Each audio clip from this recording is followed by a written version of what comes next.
Hello students, in this class we are going to study how Newton guessed the inverse square law or inverse square rule.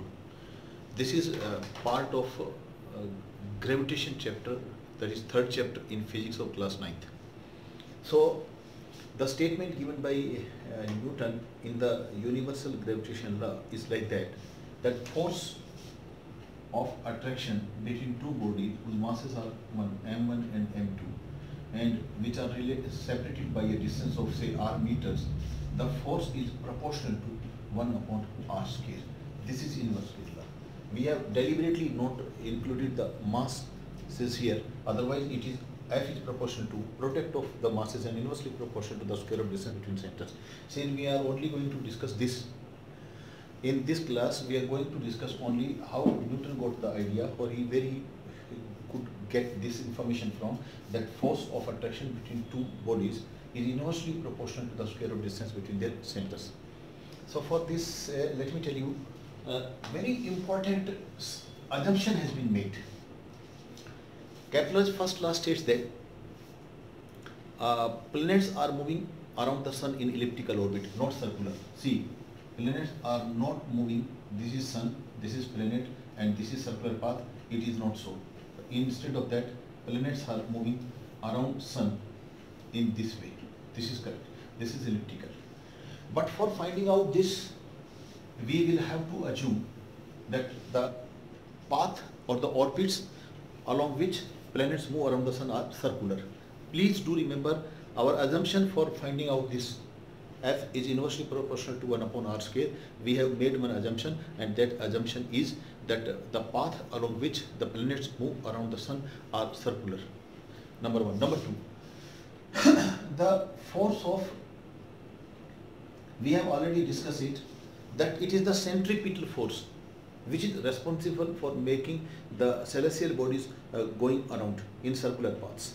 So here when we are talking about a planet, the centripetal force applied by the sun onto the planet is responsible for the circular motion of the planet around the sun, and that force is given by F is equal to mv square upon r, where r is mean distance of the planet from the sun.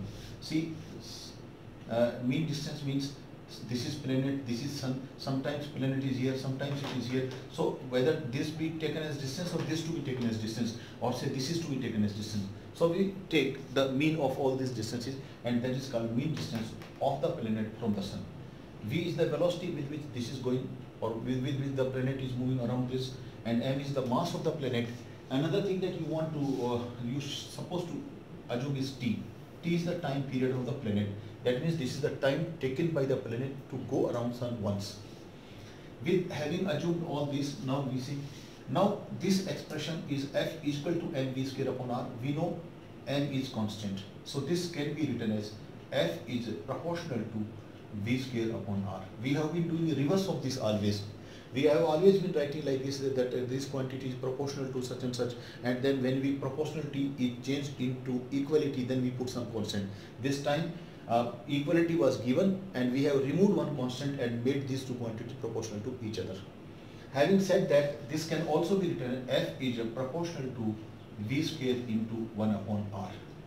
Now another thing that we want to find out here is what is velocity. See, velocity is one way, can say distance upon time. Distance upon time. So velocity and speed will be interchangeably used here. So it is about the motion. So let us say velocity is distance upon time, and let it not be called displacement upon time. That is when we are precisely defining, then we say distance and displacement. Here let us say velocity is distance upon time. So if a body is moving along the circular path and the mean distance is r, and we have assumed that the orbit is circular, so distance traveled will be 2 pi r, and time if taken by the planet to go around sun is once, then we will say the time is 2 pi r. So v is 2 pi r upon t. And now further I can write this as v is proportional to, now 2 pi is constant, r upon t. This can further be written, if v is r upon t, I can write v square is proportional to r square upon t square, and further this can be written as v square is proportional to r square upon t square, into r upon r. Now I can write v square is proportional to r cubed upon t square into 1 upon r. This r and r by multiplying I have made it r cube and r cube upon t square. Why I wanted this? Because by third law of Kepler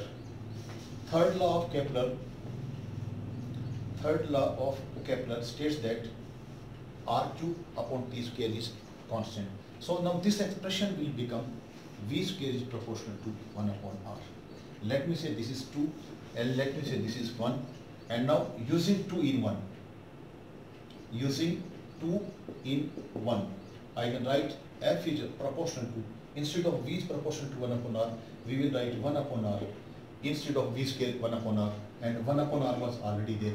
So f is proportional to 1 upon r square. This is how Newton could guess the inverse square law.